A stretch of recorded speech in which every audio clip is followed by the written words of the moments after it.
And let's get it going for your next comic. Come to the stage, Anu Sakar. Hi, Mondays. Yep, that's about right.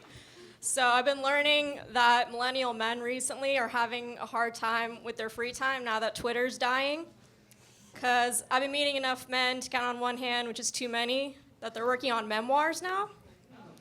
Yeah, they realize no one cares about their 140 character thoughts, so why not try 1,040,040 with a pre-word from his college roommate and an afterword from Becca, who dumped him for grad school. Feels like the wrong direction. So what, these guys are gonna write down their thoughts about being 25 and immediately get on the New York Times bestseller list? That's a safe bet, because every book or book-shaped object gets on that list. No, but what I really think is happening, though, is bros just discovered journaling and immediately thought they came up with the idea and should monetize it. Cool. Over time, I've realized I've loved being an immigrant millennial. Because one thing we have on younger people is no generation from here on out can claim immigrant pity. Immigrant pity is when we got to say shit like, my parents came here with $20 and 2 words of English. Imagine hearing that 10 years from now. First of all, dude, they only had $20 in their pocket because credit cards. The rest of their money is tied up in Dubai real estate. Second of all, English is the only language they know. I don't know where they're from, but I know their entire formative years were spent with Netflix. So,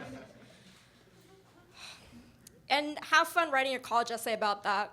Like, that's gonna be really good material. By the way, the situation's also unlikely because if you haven't noticed, no one wants to come to America anymore. People are now immigrating from America in search of a better life. American refugees. I had been seeing someone pretty seriously for a while. It was going really well, but right before the holidays, he told me he no longer takes my insurance. So I have some tough decisions to make. How much am I willing to pay to not have to re-explain my childhood to someone new? If you haven't noticed, I'm a total cynic. I've had it with Taylor and Travis. It's as if he's her very first boyfriend, the way America's losing its shit. To be fair, their breakup will be huge, because Travis, he's a Midwestern football player, guys, like the kind that loves his mama, Jesus America, too. So we're gonna get a lot of bangers. Maybe even from Travis himself. I'm talking Midnights, Travis's version, of Taylor's version. It's crazy. The only one in the world who has dated as many people as Taylor is Pete Davidson. You know how old white guys at a boardroom will say shit like, we have a combined 90 years of experience, my 5 associates and I? That kind of nonsense would mean something if you talked about the level of dating experience these two have. I just pray they never date each other. Can you imagine Taylor and Pete? It'd be like 2 cargo trains of emotional baggage just colliding in the night. Carnage for 2 entire industries. I love comedy shows, but I think it's time they evolved to be a little bit more progressive and accessible.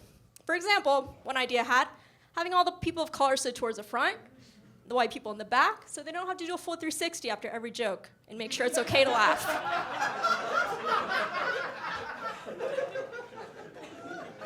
And depending on the joke, it'd actually be even easier if people of each race sat together so you can look right at them and... Wait, why does this sound weird? Did I write this down right? Yeah, okay, that's it for me. Thanks, guys.